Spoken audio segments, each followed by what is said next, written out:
where they made their case. The very next question you ask, oh really? Was this a legal or an illegal wiretap? Who did the tapping? If it was a legal wiretap, such as there's some indication the FISA court was approached by the Obama administration to try to do this, if it was a legal wiretap, who leaked the information? Was it classified? That's a felony. They're not dealing with that.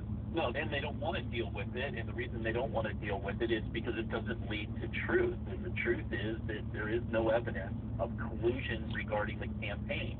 There will be contacts and communications, and they'll continue to argue that contacts and communication mean something more than what they mean.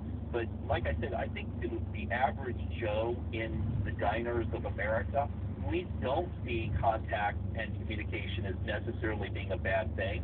We were lectured for 8 years that we had to have contact and communications with all sorts of sordid people that we didn't generally want to have to do business with, that supposedly was in our best interest.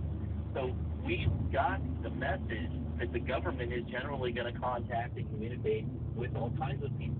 The bootstrapping of contact to collusion to disrupt the electoral system, that's in the minds of people like Rachel Maddow.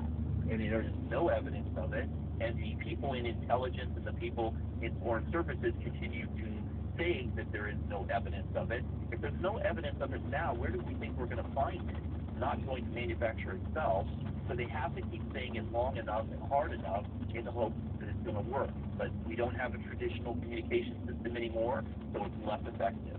Yeah, and that's what they rely on. Do you know what I really think happened here? I really believe, since we drifted over the subject of Russia, I believe they believed that Mrs. Clinton was going to win the election. Therefore, there would be no investigation of any malfeasance.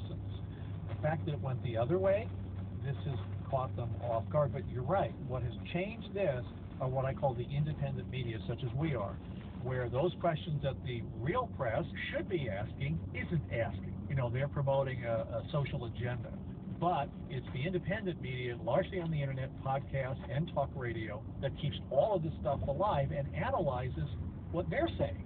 If that were not there, then you wouldn't have seen what we saw in 94, 2008, and the most recent election. No question. It's the independent media that does it. The whole narrative that the left is working from right now is so easily demonstrable as being false. The reality is they told us from the very beginning that all the rules were changed in the waning moment of the Obama administration because they needed to protect information that was necessary if there was going to be a continuing investigation into the Trump administration. And so they started off by telling us what we really needed to know, which was that the Obama administration was playing fast and loose with the rules of evidence, with the classifications of information, with maybe even individual privacy. They communicated that to us. And then they also reported the absolute truth of the fact that none of that was necessary.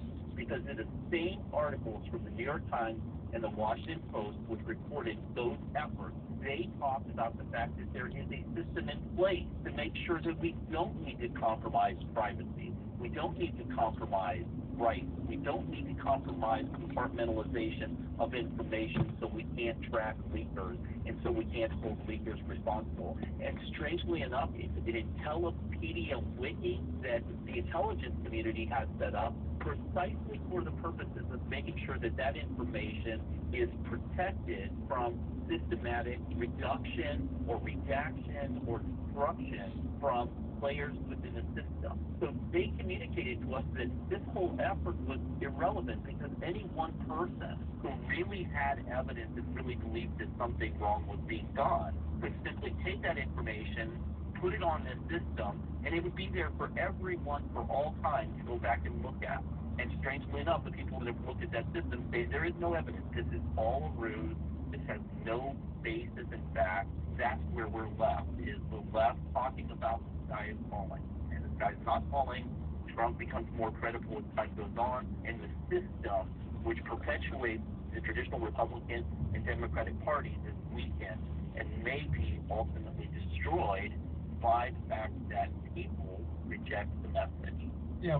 What's the next break point in this, because I've seen it to this point. Now I'm trying to visualize where this goes as the left figures out the old politics. This was a great conversation. I don't know who it is yet. The real progressive elites, not again, as I said, your average liberal who doesn't understand quite what's going on here.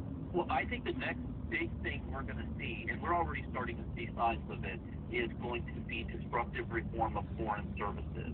The foreign services establishment and the intelligence establishment all basically work from a globalist playbook, which is that there are ways that we have to conduct foreign policy, there's ways that we have to communicate.